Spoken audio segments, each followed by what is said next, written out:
ओम श्री गुरवे नमः। ओम शांति शांति शांति।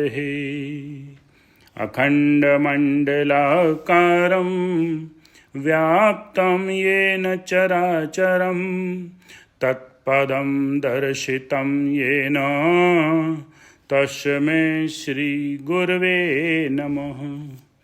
ओम शांति शांति शांति। प्रणाम भगवान। आलू वाले बाबा जी का दिव्य ग्रंथ मणिरत्न माला, जिसमें कल के सत्संग में 25वें नंबर मंत्र का विवेचन प्रारंभ हुआ था, जिसमें बताया कि चोर कौन है। तो हमारी वासनाएं ही चोर हैं। कुवासना हमारी चोर है। क्यों? क्योंकि ये आत्मिक धन की चोरी कर लेती है, आत्मबोध तक नहीं पहुंचने देती। और जो शरीर अध्यास है वह देह वासना है, और इस शरीर को मैं समझकर ही ये सारी वासनाएं प्रारंभ हो जाती हैं। तो वासनाओं से बंधा हुआ वासना के पदार्थ में खिंच जाता है और अपने स्वरूप की प्राप्ति नहीं होती। ये लर्निंग थी कल की। आज आगे का प्रसंग, आगे का विवेचन प्रारंभ करते हैं। किसी योगेश्वर का जब प्राणांत समय समीप आया, तब उसने अपने शिष्य को भूमि आदि पवित्र करके आसन बिछाने की आज्ञा दी। आसन बिछाने की आज्ञा दी। शिष्य ने आसन तैयार किया। योगेश्वर उस पर आसन लगाकर ध्यान में बैठा। ध्यान से प्राण छोड़ने की इच्छा से ऐसा किया गया था। स्वरूप का ध्यान करते समय दृष्टि के समान एक आम के वृक्ष की शाखा झुक रही थी और उसमें एक पका हुआ सुंदर आम लटक रहा था। उस आम को देखकर योगेश्वर की इच्छा उसके खाने की हुई। इच्छा हुई, परंतु बोल बंद हो चुका था। इच्छा होते ही प्राण शरीर से निकल गया।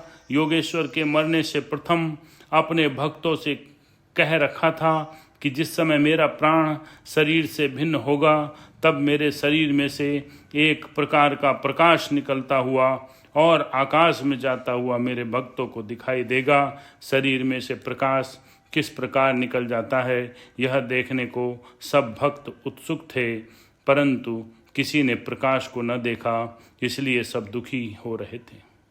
मैंने प्रकाश नहीं देखा तो दूसरे ने देखा होगा, ऐसा समझकर तूने देखा, इस प्रकार एक दूसरे से पूछने लगे। सब ने यही कहा कि हमने प्रकाश नहीं देखा। घंटा भर व्यतीत हो गया, फिर भी प्रकाश न दिख पड़ा। उस समय वहाँ एक दूसरा योगेश्वर आया। उससे सबने प्रकाश न दिखने का कारण पूछा। उस बुद्धिशाली योगी ने देखा तो मृतक योगेश्वर की दृष्टि के सामने पका हुआ आम दिखाई दिया।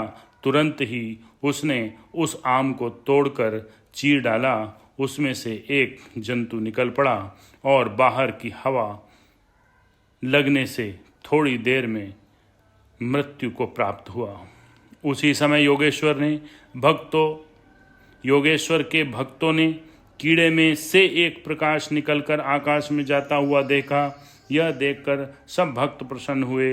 योगेश्वर की रथी धूमधाम से निकाली गई और इस दृष्टांत से समझ में आ गया होगा कि वासना महाशत्रु महाचोर है। देह का कर्म देह करती है। आत्मा की उसमें हानि नहीं है, ऐसे कथन वाले बोध रहित शुष्क वेदांतियों से भाषण करना भी उचित नहीं है। वासना इतनी दुस्तर होते हुए भी जब ज्ञान होता है, तब अज्ञान के साथ अज्ञान की समग्र वासनाओं का नाश हो जाता है।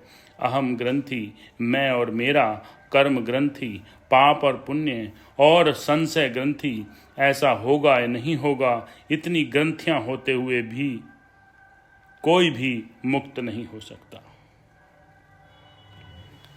तो वासना सबसे बड़ा हमारा शत्रु है। ओम शांति शांति शांति।